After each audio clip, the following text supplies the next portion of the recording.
En arquitectura podés investigar el futuro, pero acabar castigados por no citar al arquitecto muerto favorito del tribunal. Un estudiante presentó un TFG sobre biomímesis contemporánea. 8 casos, un método claro y meses de trabajo. Meses. La gran objeción de uno de los evaluadores: faltaba Miguel Fisac. Porque algunos tribunales no evalúan la investigación que hiciste. Evalúan por qué no hiciste la que ellos habrían hecho. Un TFG debe ser original, innovador, metodológicamente impecable, tener 100 páginas, 250 de anexo y, si es posible, transformar la disciplina antes de la hora del almuerzo. Todo eso en una asignatura donde debes realizar una investigación profunda, pese a que pasaste 5 años aprendiendo otra cosa, aprendiendo fundamentalmente a proyectar. Y por supuesto, antes de terminar, hay que celebrar una especie de pequeña sesión de espiritismo arquitectónico para invocar a Le Corbusier o a alguno de sus acólitos. Cuenta la mitología que Hércules tuvo que superar 12 trabajos imposibles. Pero en arquitectura, los estudiantes tienen que superar su TFG. Aquí comienza. La arquitectura no es una caja, segunda temporada, con Marcelo Fraile Narváez.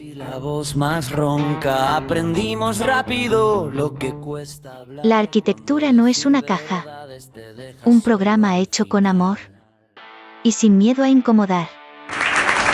Nos miraron raro por no encajar, por no sonreír Muy buenos días. Muy buenas tardes. Y muy buenas noches. Si te gusta un poquito la mitología griega, conocerás al personaje Heracles, ¿no? El famoso Hércules para los romanos, ese que Disney hizo una película tan taquillera. Hércules tuvo que realizar una serie de trabajos imposibles que le había propuesto el rey Euristeo. Qué sé yo, matar al león de Nemea, cortar la cabeza de la hidra, capturar animales mitológicos, limpiar unos establos que acumulaban 30 años de mierda y bajar hasta el inframundo para sacar de allí a Cerbero, que era un perro enorme que tenía 3 cabezas, ¿no? Vamos, lo que hoy podríamos llamar tranquilamente una evaluación continua bien diseñada. En principio los trabajos eran 10, pero cuando Hércules terminó, el rey Euristeo decidió que 2 de ellos no valían. Uno porque había recibido ayuda y otro porque había aceptado una recompensa. Así que le añadió 2 pruebas nuevas a los 10 trabajos que debía hacer Hércules y en definitiva se terminaron convirtiendo en 12.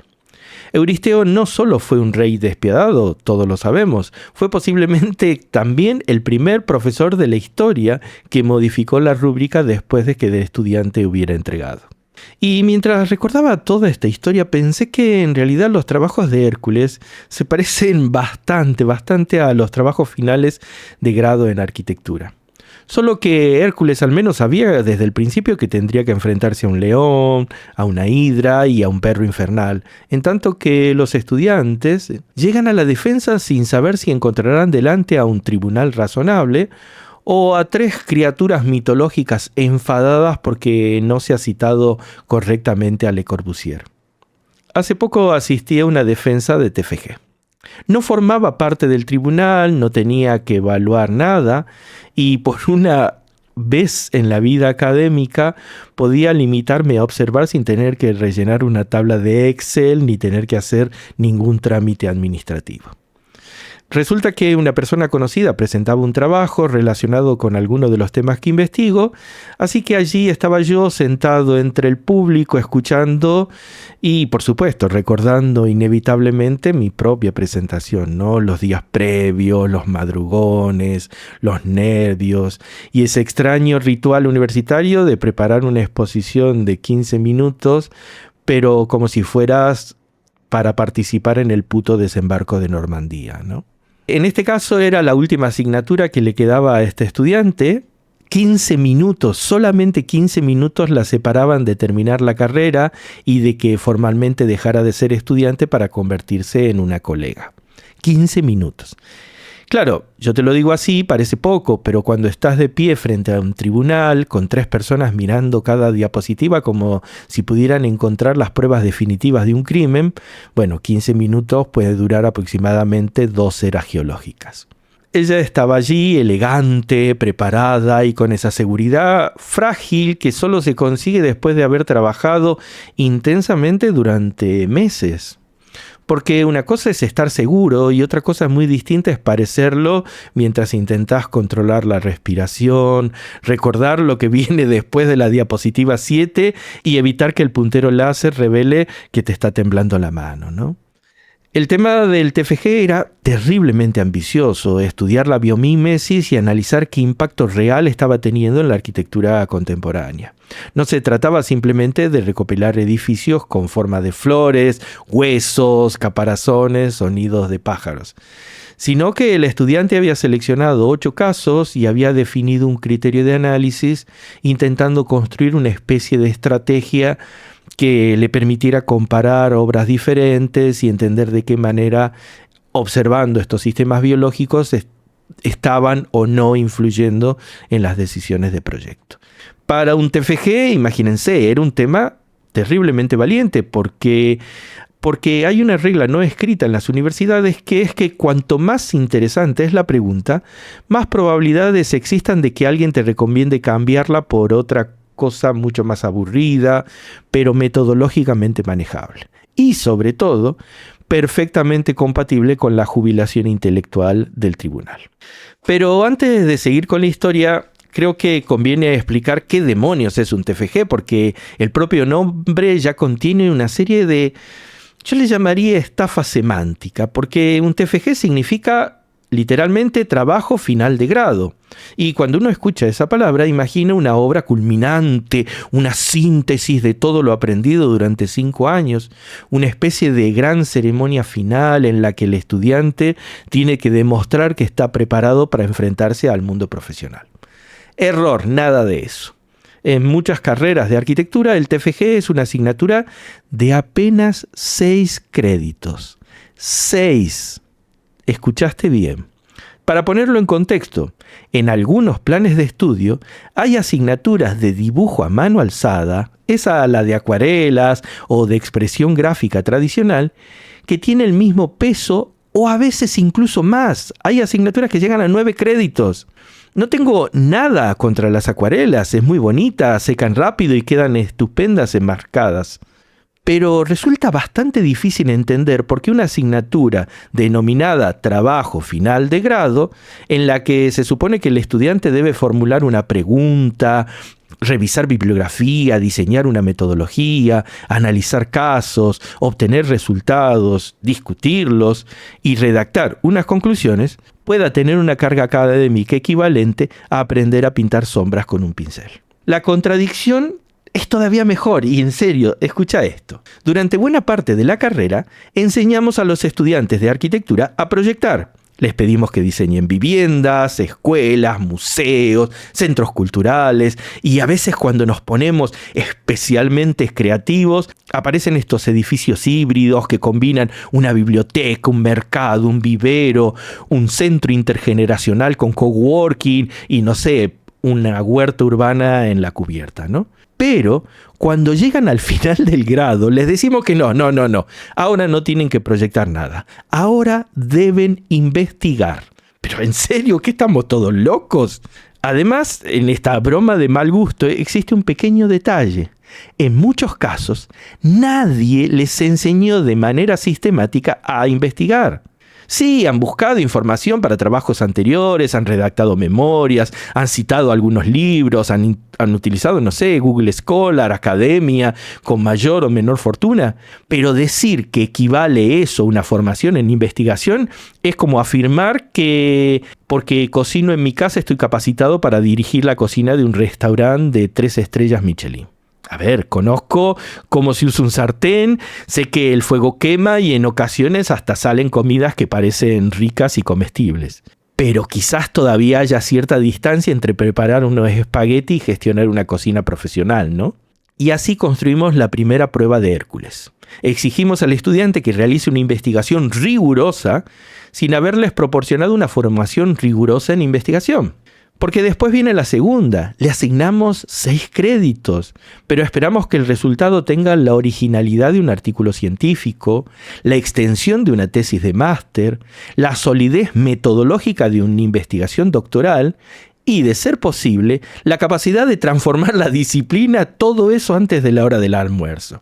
Es de locos, en serio. La tercera prueba es, por supuesto, la defensa. 15 minutos frente a un tribunal compuesto por 3 personas que pueden entender perfectamente el alcance de un TFG o pueden considerar que están evaluando el ingreso del estudiante a la Real Academia de Ciencias. 3 personas que pueden analizar si existe coherencia entre los objetivos, el método y las conclusiones, o aprovechar la ocasión para explicar durante 40 minutos sus propias investigaciones y preguntar así de forma casual por qué no han sido citados en la bibliografía. Porque a lo largo de los años he conocido todo tipo de tribunales. Pero volvamos un poquito a la historia. La estudiante terminó su exposición, había cumplido en tiempo, los esquemas eran claros, eran muy bonitos, el análisis estaba bien organizado y el trabajo defendía razonablemente aquello que había propuesto estudiar. No era una tesis de doctorado, tampoco pretendía hacerlo, era un puto TFG, realizado por una joven de 20 y pocos años que estaba aprendiendo a investigar mientras investigaba. Entonces comenzó el turno de preguntas. Y uno de los miembros del tribunal decidió que en aquel trabajo faltaba algo esencial. No una definición más precisa, no una justificación metodológica, no una explicación de los criterios utilizados para seleccionar los casos, tampoco. Faltaba Miguel Fisac. También, por supuesto, faltaban los clásicos, Le Corbusier, los sospechosos de siempre, esos personajes que aparecen en algunos discursos arquitectónicos, como vieron los cameos de las películas de Marvel. Eso da igual que sea una película sobre el Capitán América, el Hombre Araña o un mapache armado que viaja por el espacio. No importa. En algún momento aparecerá otro superhéroe que nos recuerda que todo ese universo forma parte de una misma familia. Bueno, en arquitectura pasa algo parecido.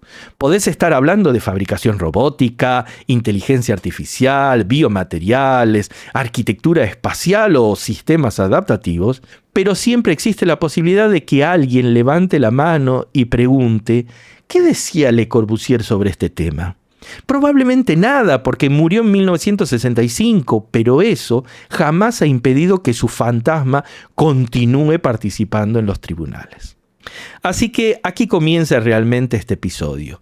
No trata sobre un estudiante en una defensa concreta, ni de una profesora enamorada de Fisac. Trata de una figura académica profundamente contradictoria, un trabajo final que promete ser la culminación de una carrera, pero que recibe una carga académica mínima. Una investigación para la que apenas se enseña a investigar, una prueba que debería evaluar el aprendizaje del estudiante, pero que a menudo termina evaluando las obsesiones, las escuelas ideológicas y los egos de quienes forman parte del tribunal, ¿no? Y ahora, por supuesto, ha aparecido también la inteligencia artificial. De repente, todas las alarmas se han encendido. Los estudiantes pueden utilizar una máquina para buscar información, organizar argumentos, redactar textos o producir 100 páginas de apariencia académica en una fracción de tiempo. Y la universidad mira horrorizada la tecnología y dice, esto es el problema. Pero quizás la inteligencia artificial no haya roto el TFG. Quizás simplemente haya encendido la luz y nos haya permitido ver que llevaba roto bastante tiempo.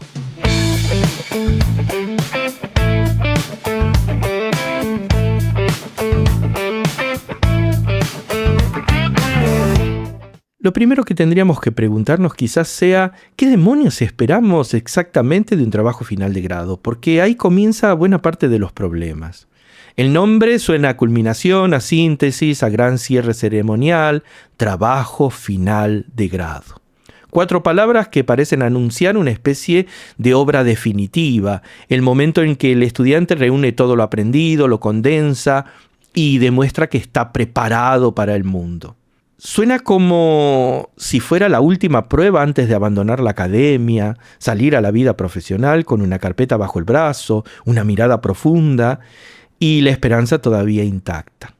Pero cuando miramos la estructura académica real, la épica, empieza a desinflarse. En muchos planes de estudio, el TFG, como decíamos, tiene 6 créditos. 6 créditos equivalen eso aproximadamente a 180 horas de trabajo del estudiante. Y ahí dentro de esas 180 horas debe caber todo. Elegir un tema, encontrar un tutor, formular una pregunta, construir un marco teórico, aprender a buscar bibliografía, seleccionar fuentes, diseñar una metodología, recopilar información, analizar casos, producir resultados, redactar, corregir, maquetar, preparar la defensa y además sobrevivir emocionalmente al proceso. 180 horas. Es el equivalente a 7 días y medio completos si uno pudiera no dormir, no comer y ni siquiera poder cagar. Hay personas que necesitan más tiempo para decidir qué serie van a empezar en Netflix que el tiempo que se le dedica a un TFG. Y sin embargo, cuando el trabajo llega al tribunal, muchas veces se evalúa como si el estudiante hubiera dispuesto, de 3 años, una beca de investigación, un equipo multidisciplinar, un acceso ilimitado a los archivos secretos del Vaticano. Se espera que el tema sea original, pero no demasiado extraño, ambicioso, pero perfectamente acotado, innovador, pero respaldado por 40 años de bibliografía, visualmente impecables, pero sin que la forma distraiga el contenido, riguroso, pero fácil de entender, extenso, pero no demasiado, sintético, pero sin omitir nada. Es el contrato perfecto, todas las obligaciones recaen sobre el estudiante y nadie se pone de acuerdo sobre lo que se le está pidiendo, porque el primer problema no es que el estudiante haga malos TFG, el primer problema es que muchas veces las propias universidades no saben lo que es un buen TFG.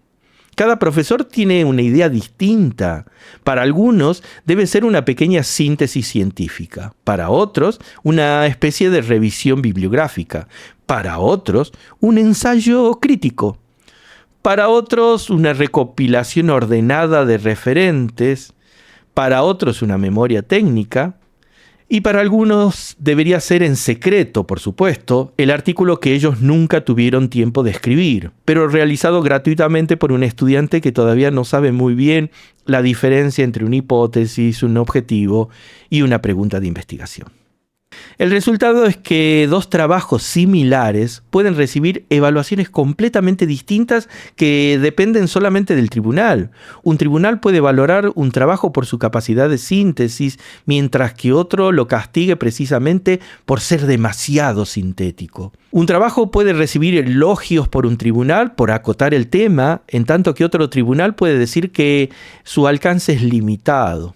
Un tribunal puede considerar que 8 casos son suficientes y otros preguntar por qué no se han estudiado, 47 casos. No estamos evaluando siempre el trabajo que el estudiante ha realizado. A veces estamos evaluando el trabajo imaginario que cada miembro del tribunal habría querido que realizara.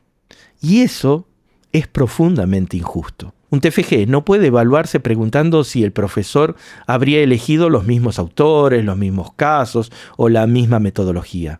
Debería evaluarse comprobando si existe coherencia interna, si la pregunta está bien formulada, si los objetivos responden a esa pregunta, si el método permite alcanzar los objetivos, si los casos están bien justificados, si los resultados proceden realmente de un análisis, si las conclusiones responden a lo investigado o no aparecen mágicamente al final como la revelación de un oráculo. Todo esto, claro, parece bastante evidente, parece obvio, pero en arquitectura tenemos una relación complicada con la evidencia. Nos gustaría hablar de intuición, sensibilidad, mirada, cultura proyectual y otras palabras que son extraordinariamente útiles cuando uno quiere decir algo importante, pero sin precisar demasiado qué significa eso. Después trasladamos esa lógica al TFG y esperamos que el estudiante adivine qué quiere el tribunal. No basta con investigar, tiene que desarrollar una especie de percepción extrasensorial capaz de detectar qué arquitecto moderno está obsesionando a cada profesor, qué teoría considera sagrada y qué ausencia bibliográfica puede ser interpretada como una especie de ofensa personal. Pero encima hay una contradicción todavía mayor. Durante años, el estudiante de arquitectura aprende fundamentalmente haciendo proyectos. Analiza un lugar, interpreta un programa, propone una forma, desarrolla una estructura, resuelve una materialidad, construye una narrativa capaz de defender todo eso. Puede ser que el proceso sea más o menos riguroso o más o menos contemporáneo y en ocasiones más o menos delirante, pero existe una continuidad clara. El estudiante aprende a proyectar proyectando. Se habla de proyecto en historia, se habla de proyecto en estructura, se habla de proyecto en construcciones, pero llega al final del grado y le decimos que ahora debe investigar. No proyectar, investigar. Y aquí ocurre algo fascinante porque algunas universidades actúan como si investigar fuera una especie de capacidad natural que aparece espontáneamente, ¿no?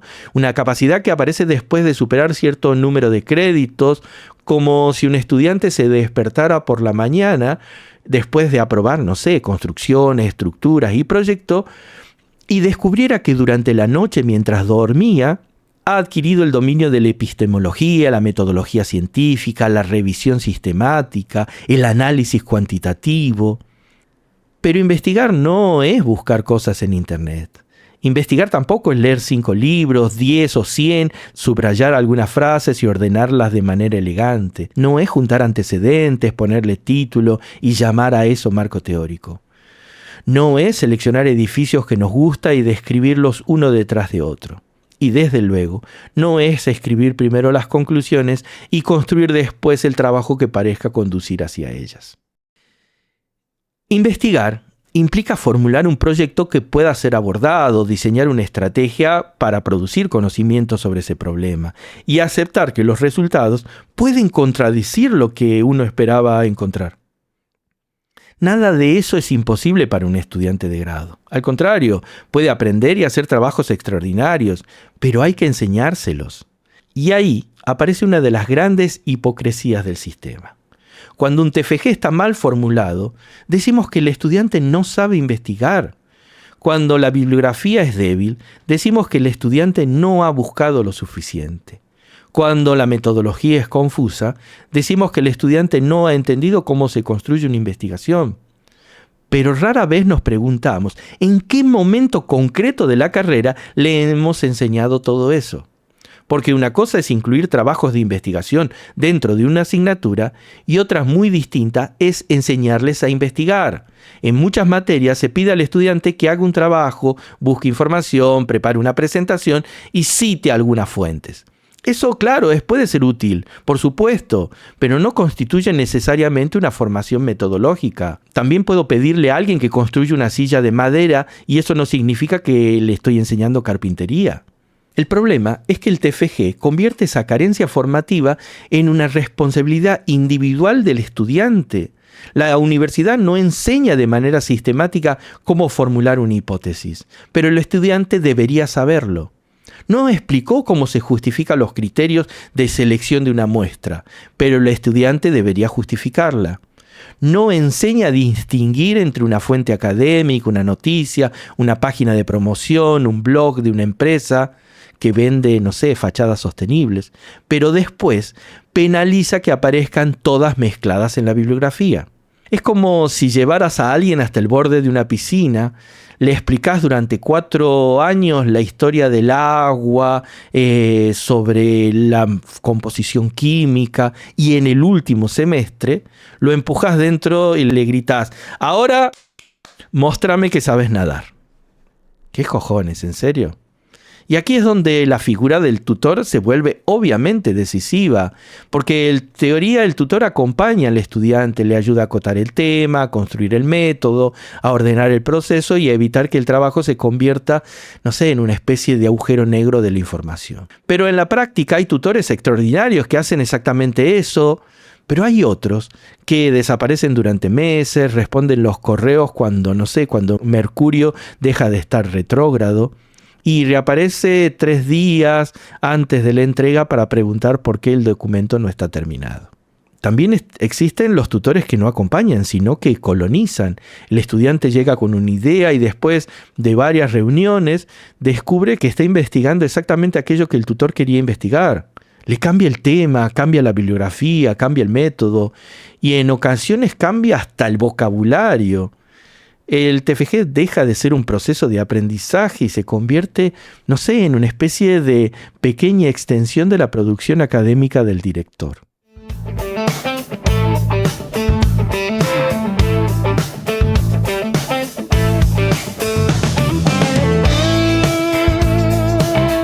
Cuando llegas a la defensa, muchos tribunales no solo evalúan al estudiante, también evalúan de manera más o menos explícita al tutor. Por eso algunos trabajos crecen de forma monstruosa. Ya no se trata de que el estudiante aprenda a investigar, sino de demostrar que ha sido bien dirigido. Aparecen entonces esos anexos interminables con tablas que nadie va a volver a consultar, entrevistas transcriptas perfectamente, catálogos de cientos de páginas y esos diagramas tan densos que haría falta un microscopio electrónico para poder leerlo. El trabajo principal puede tener, 100 páginas, pero encontraron la vuelta y toda la información adicional la ponen en los anexos, ¿no? Entonces te encontrás con anexos que llegan a las 250 páginas y nadie parece preguntarse qué relación tiene ese volumen con la asignatura de 6 créditos iniciales que es. Lo importante es que el documento pese, que parezca serio, que produzca respeto cuando se deja caer sobre la mesa y ahora en forma digital. La investigación se ha convertido en una especie de arma contundente, ¿no? A veces, yo te juro, a veces parece que operamos bajo la lógica de las páginas porno. Lo único que importa es el tamaño. Hay una fe ciega en la dimensión. Más páginas es más trabajo. Más referencia es más rigor. Más tabla es más ciencia. Una lógica primitiva pero persistente. Es casi como investigar al peso, ¿no? Bajo ese criterio, el listín telefónico de Madrid había llevado un primer premio extraordinario de doctorado. Porque el rigor no depende del peso del documento. Un trabajo de 40 páginas puede estar mucho mejor construido que uno de 250. Puede tener una pregunta clara, un método preciso, resultados sólidos y conclusiones proporcionadas. Y uno de 200 páginas puede ser simplemente una acumulación de información sin jerarquía. Una especie, de trastero académico donde se va guardando todo lo encontrado por miedo, por temor a que alguien pregunte y diga, acá falta algo. El TFG termina convertido en una especie de arquitectura defensiva. Y esto explica también por qué muchos trabajos están escritos de un modo tan artificial. Frases interminables, palabras que nadie utilizaría en una conversación. Construcciones impersonales. Y no estoy hablando de un estilo. No estoy hablando de un estilo académico. El estudiante cree que investigar consiste en escribir como alguien que ha perdido toda relación emocional con el lenguaje. No puede decir analizamos 8 edificios. Tiene que decir se procedió a la implementación de un análisis de carácter comparativo sobre una muestra configurada por 8 unidades arquitectónicas. Porque lo primero parece demasiado claro y lo segundo suena a que alguien sabe lo que está haciendo. La academia ha conseguido algo extraordinario, convencer a personas inteligentes de que escribir enrevesado es una señal de mayor rigor. Es terrible. Y después nos sorprende que aparezca la inteligencia artificial y reproduzca perfectamente ese estilo. Por supuesto que lo reproduce. Es un lenguaje previsible, lleno de fórmulas, redundancias y expresiones que parecen decir mucho mientras evita comprometerse con casi todo. Pero hay que entender que el problema del TFG no comenzó con ChatGPT. El problema comenzó cuando diseñamos una asignatura con objetivos ambiguos, con una carga reducida, una formación metodológica insuficiente y unas expectativas que cambian según quién se siente al otro lado de la mesa. Le decimos al estudiante que haga un trabajo personal, pero debe adaptarse al criterio del tutor. Le pedimos originalidad, pero penalizamos que se aleje demasiado de los autores consagrados. Le exigimos síntesis, pero cuestionamos cada ausencia. Le pedimos, obviamente, rigor, pero no siempre definimos con claridad cómo se mide ese rigor. Le decimos que es un trabajo de aprendizaje, pero lo evaluamos como si fuera una aportación madura de la disciplina. Y sobre todo, le decimos que no se ponga nervioso. Claro, ¿qué cojones? Solo lleva meses trabajando en un documento que va a ser evaluado por 3 personas con criterio que nadie sabe completamente cuáles son, en una exposición de 15 minutos dentro de la última asignatura que la separa de terminar la carrera. Nada por qué ponerse nerviosos, ¿no crees? No te jode, ¿en serio?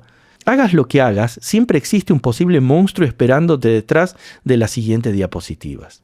Hércules al menos sabía cuándo había matado al león, pero el estudiante de TFG puede llegar a la defensa creyendo que ha terminado su trabajo y descubrir que, según el tribunal, el verdadero trabajo era otro completamente distinto. Y entonces comienza la segunda prueba, el turno de las preguntas.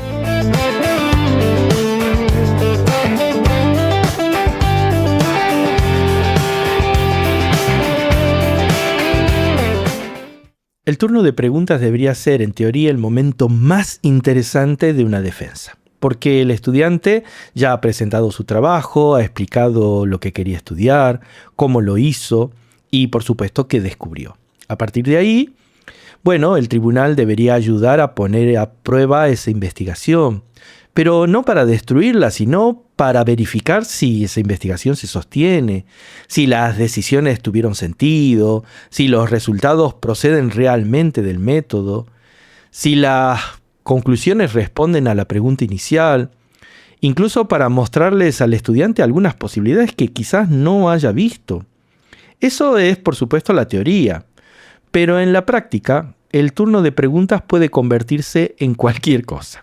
Una conversación inteligente, una especie de clase improvisada, una ceremonia de iniciación, una competición de egos, una sesión de espiritismo en la que se invoca a algún arquitecto muerto, o una emboscada académica cuidadosamente preparada para que alguien pague una deuda que ni siquiera sabía que existía. A lo largo de los años he visto tribunales de todo tipo. Están los tribunales razonables, que comprenden que frente a ellos hay un estudiante de grado y no una especie de candidato al premio Pritzker. Escuchan, preguntan, señalan problemas reales y permiten que la defensa se convierta en la última parte del aprendizaje, es la última posibilidad que tenés frente al estudiante. Son personas extrañas, tengo que admitir, casi mitológicas, pero existen. Yo he visto algunas de esas. Son tribunales que sonríen, asienten, tranquilizan al estudiante y convierten la defensa en una especie de conversación amable. Sí, quizás a veces son demasiado generosos, pero considerando el nivel de ansiedad que pueda producir una defensa, tampoco me parece el peor pecado del mundo. Entre un tribunal que regale medio punto y otro que pretenda provocar una crisis epistemológica porque un referente está mal puesto el año, yo prefiero el primero, ¿no? Luego aparecen los tribunales con egos expandidos. Estos son increíbles. El estudiante termina de hablar y uno de los miembros comienza su intervención diciendo algo parecido a esto, ¿no? Esto me recuerda mucho a una investigación que yo realicé hace algunos años. Si escuchás eso, mala señal. En ese momento el TFG desaparece. La presentación del estudiante se convierte en el prólogo de una conferencia sobre la trayectoria intelectual del evaluador. Se mencionan proyectos propios, artículos propios, congresos propios, libros propios y después de 20, 30, 40 minutos llega la pregunta inevitable. No sé si conoces mi trabajo sobre este tema. El estudiante, pobre incauto, termina respondiendo que no. Y en ese instante acaba de perder por lo menos medio punto sin saberlo. Porque algunas personas no consideran que su obra deba buscarse. Consideran que debe aparecer de manera espontánea en cualquier revisión bibliográfica. Como si fueran, setas después de la lluvia, ¿no? Si estudias arquitectura hospitalaria, deberías haberlo citado. Si investigás sobre patrimonio industrial, también.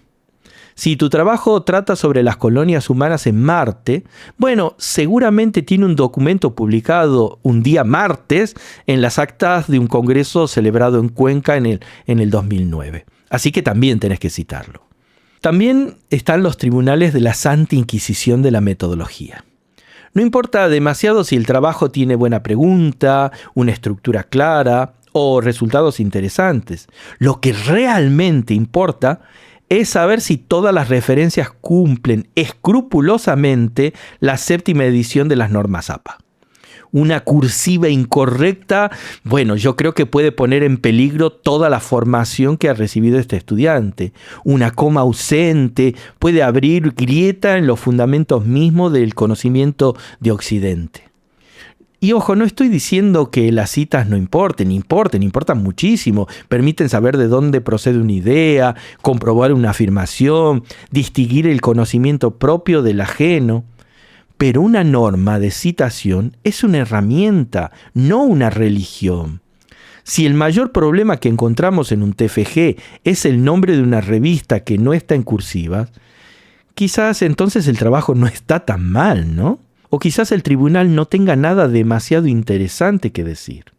Y después están los tribunales de ajuste de cuentas. Esos son especialmente perversos porque el estudiante no puede hacer nada. No importa lo que presente, la verdadera discusión sucede en otra capa de la realidad. El tribunal no está evaluando el TFG, está evaluando al tutor, al área, al grupo de investigación o a alguien que hizo un comentario desagradable en una reunión de hace 3 años. El estudiante aparece pobrecito en el medio de una guerra que no conoce, como si fuera una especie de turista que entra por error en un bar de barra bravas con la camiseta equivocada, ¿no? Interesante lección metodológica, dicen algunos. Pero en realidad te están diciendo, tu director criticó mi proyecto docente en el 2022 y hoy ha llegado la justicia. La universidad es un lugar extraño. La universidad como institución, ¿no? Podemos estudiar las estructuras más complejas del universo, pero al mismo tiempo conservar rencores con una precisión archivística admirable. En la defensa a la que asistí, por suerte, no ocurrió nada de esto. Pero sí apareció otra figura perfectamente reconocible. El miembro del tribunal que evalúa todo desde una única mirada obsesiva. Da igual cuál sea el tema, esa persona posee un conjunto reducido de referencias que utiliza para interpretar la totalidad de la arquitectura. Puede ser Le Corbusier, Mies, Rossi, Heidegger, Deleuze, la Bauhaus, el movimiento moderno o algún arquitecto local que considere la respuesta definitiva a todas las preguntas formuladas que responde la arquitectura desde el Neolítico. En este caso, la respuesta definitiva era Miguel Fisac. El estudiante había presentado un trabajo sobre biomímesis y arquitectura contemporánea. Había seleccionado 8 casos, había establecido unos criterios y había intentado analizar de qué manera esos criterios, esos principios tomados de los sistemas biológicos influían en el diseño. No pretendía escribir una historia completa de la relación entre la naturaleza y la arquitectura. No pretendía rastrear cada metáfora orgánica desde las cavernas de Altamira hasta la fabricación aditiva. No pretendía demostrar que nadie antes del 2015 había mirado un hueso, una hoja o una telaraña.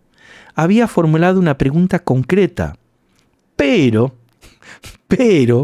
uno de los miembros del tribunal parecía que, estaba evaluando otro trabajo. Un trabajo paralelo, invisible, existente únicamente en su imaginación. Y en ese otro TFG había que hablar de Fisac, de los grandes maestros, de la arquitectura moderna y de una serie de referencias canónicas que aparentemente debían aparecer cada vez que alguien pronunciaba la palabra naturaleza y arquitectura dentro de la misma frase. Y aquí conviene detenerse porque el problema no es mencionar a Fisac. Fisac es un arquitecto muy interesante. Sus investigaciones sobre estructura, sobre piezas huecas, su famosa viga hueso y su forma de pensar la materialidad merecen ser estudiadas. El problema acá es otro. El problema comienza cuando un autor interesante se convierte en obligatorio para cualquier investigación, independiente de la pregunta que se haya formulado. Una cosa es decir, esto me recordó a Fisac y su arquitectura, quizás un antecedente interesante a considerar en el futuro, en tus futuras investigaciones. Eso es razonable, abre posibilidades, amplía el campo y permite pensar el trabajo desde otra perspectiva. Pero otra cosa muy distinta es decir, el trabajo está incompleto porque no has hablado de Fisac. Eso ya no es una observación, es una confesión. Lo que el evaluador está diciendo es que no juzga la coherencia de la investigación, sino la proximidad a su propio mapa mental.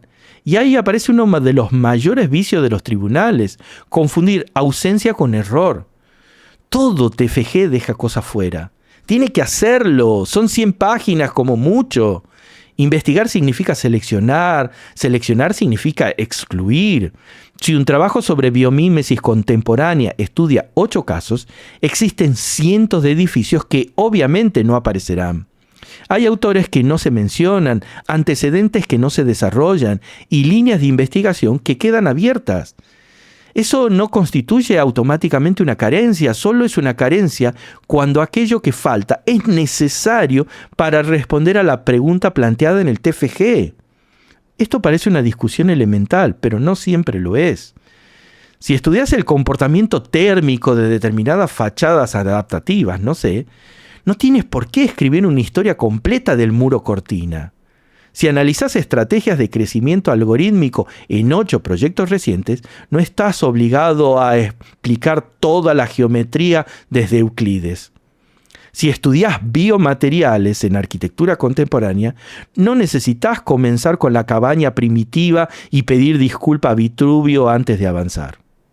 Sin embargo, en arquitectura mantenemos una extraña obsesión genealógica. Antes de decir algo nuevo, parece obligatorio que tenemos que haber pedido permiso a todos los muertos de la historia. No basta con plantear una pregunta actual, hay que construir una procesión histórica que legitime su existencia. Vitruvio, Alberti, Palladio, Le Corbusier, Mies, Fisac y con un poquito más de mala suerte algún filósofo francés que jamás escribió algo sobre edificios, pero cuya presencia hace que el marco teórico parezca un poquito más peligroso, ¿no? El universo cinematográfico de Marvel completo, pero aquí en arquitectura.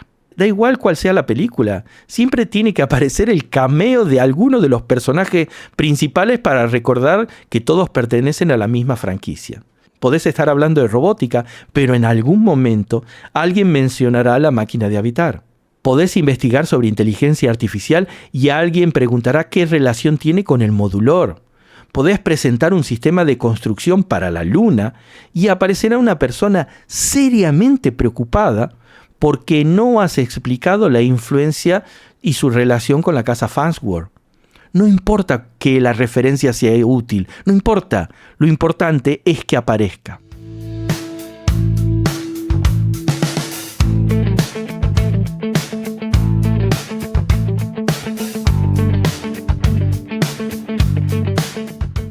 Claro, la estudiante escuchaba los comentarios, al principio mantenía la postura firme que había tenido durante la exposición, pero poco a poco, mientras esta profesora añadía autores, antecedentes y supuestas ausencias, la estudiante empezó a hacerse más pequeñita.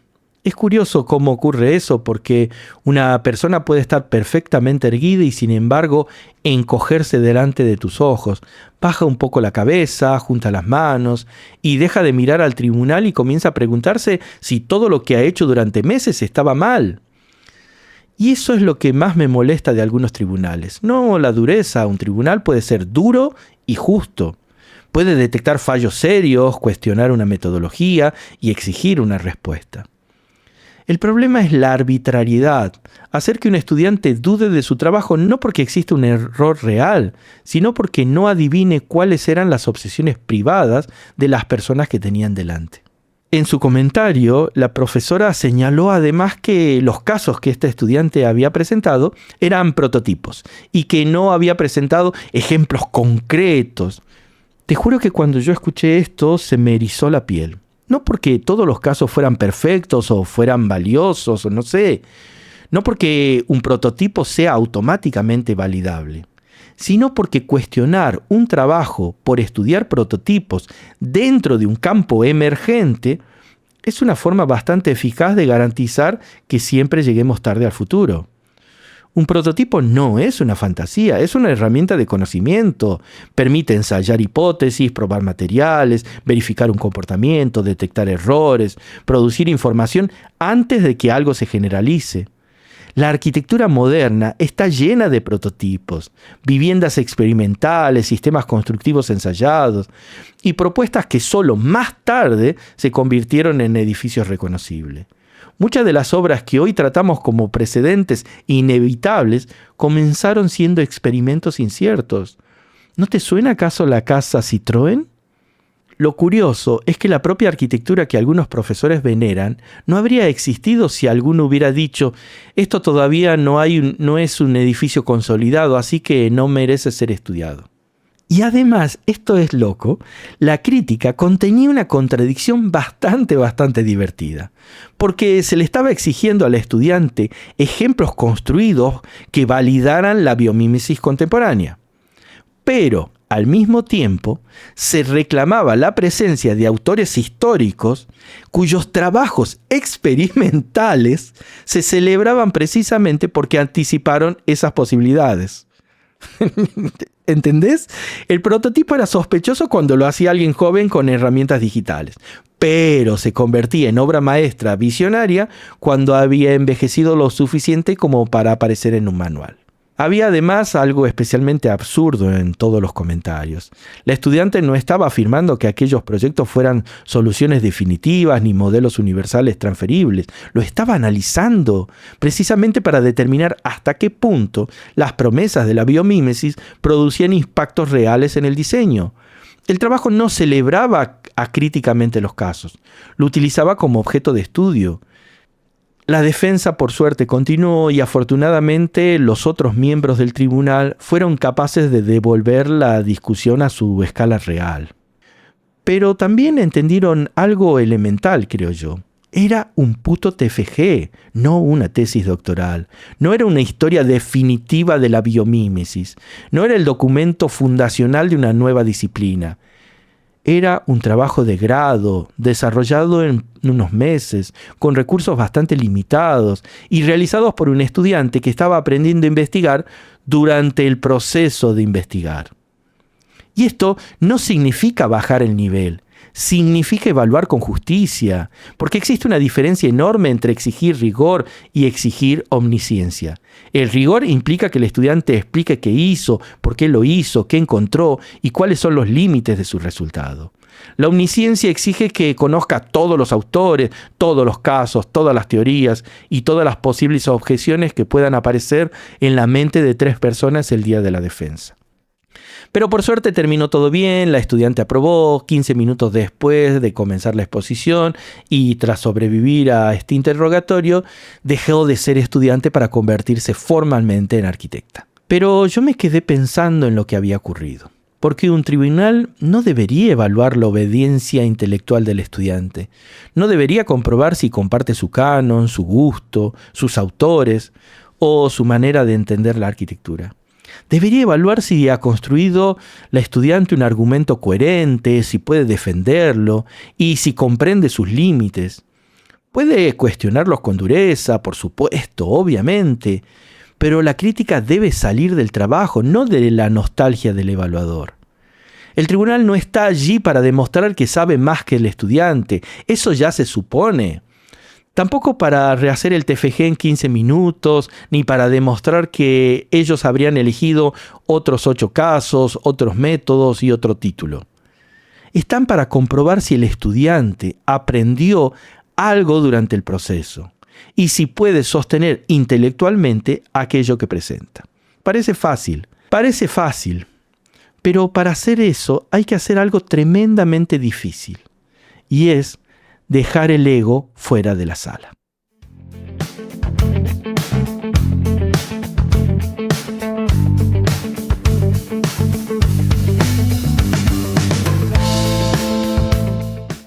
Hay un momento extraño al final de una defensa. El tribunal deja de hablar, alguien enuncia la calificación, aparecen los aplausos, los abrazos, la fotografía y esa sonrisa agotada de quien todavía no termina de comprender que ya está del otro lado, ¿no?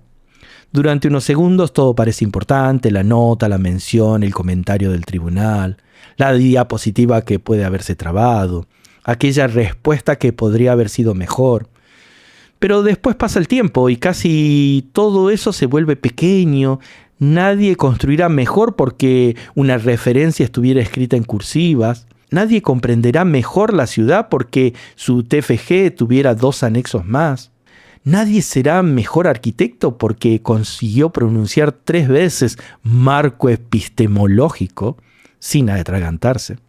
Lo que permanece es otra cosa.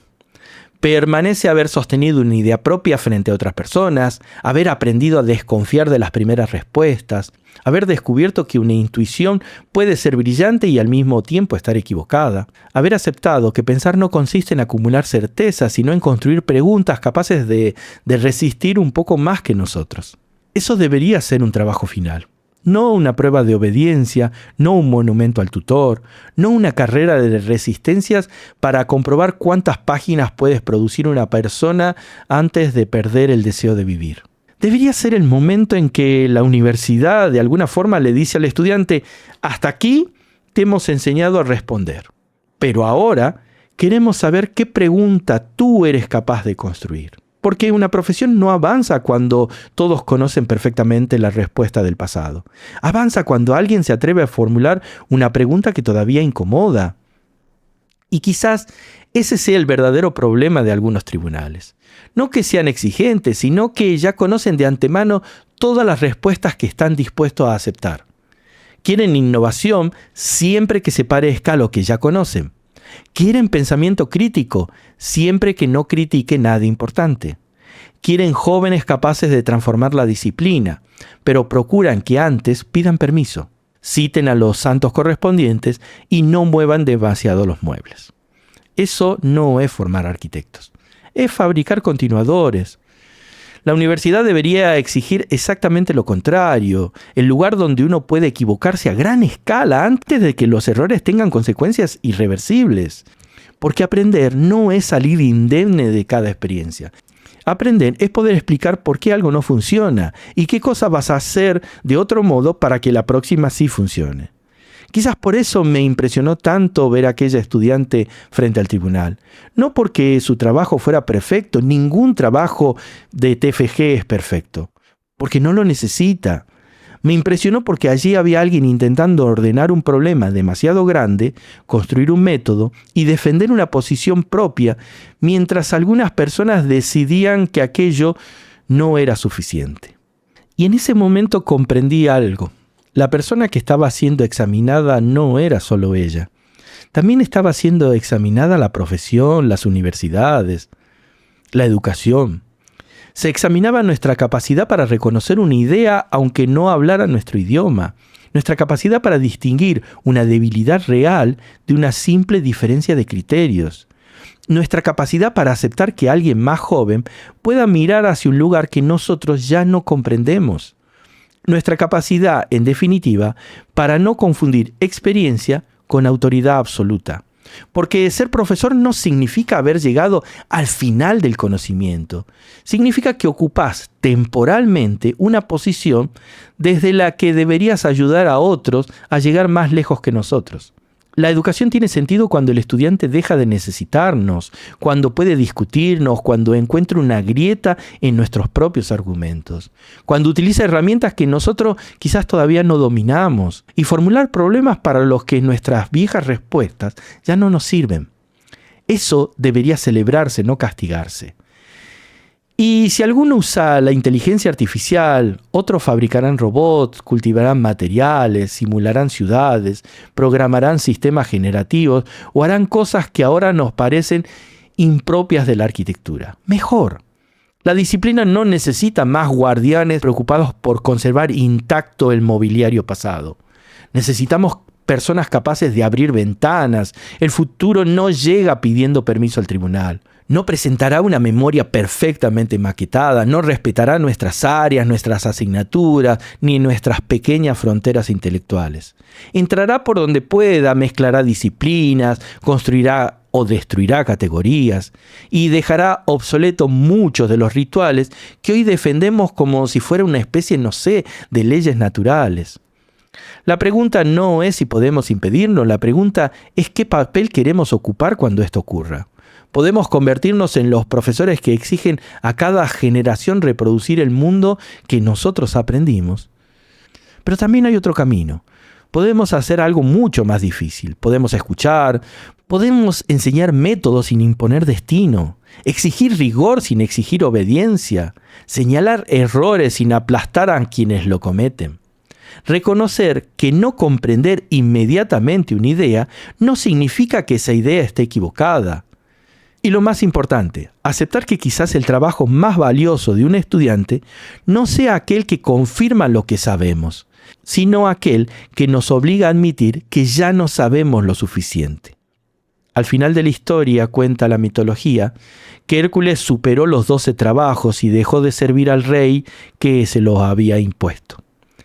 Quizás ese sea también el sentido secreto del TFG, no demostrar que el estudiante puede obedecer hasta el final, sino demostrar que ya está preparado para dejar de hacerlo. Porque el día de la defensa no debería marcar únicamente el momento en que alguien termina una carrera. Debería señalar el instante en el que deja de pedir permiso para pensar. Y cuando eso sucede, el tribunal puede aprobarlo, suspenderlo, discutirle una cita o reclamar que falta FISAC. Pero ya es tarde. El estudiante ha cruzado la puerta y la arquitectura, aunque todavía no lo sepa, acaba de cambiar un poco.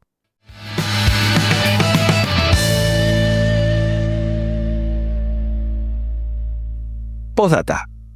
Si te quedaste con ganas de más, seguimos la conversación en X como @frailemarcelo o en Instagram en @marcefraile. También puedes encontrarme en Facebook o en LinkedIn como Marcelo Fraile Narváez o escribirme directamente al correo a mfrailenarvaez@gmail.com.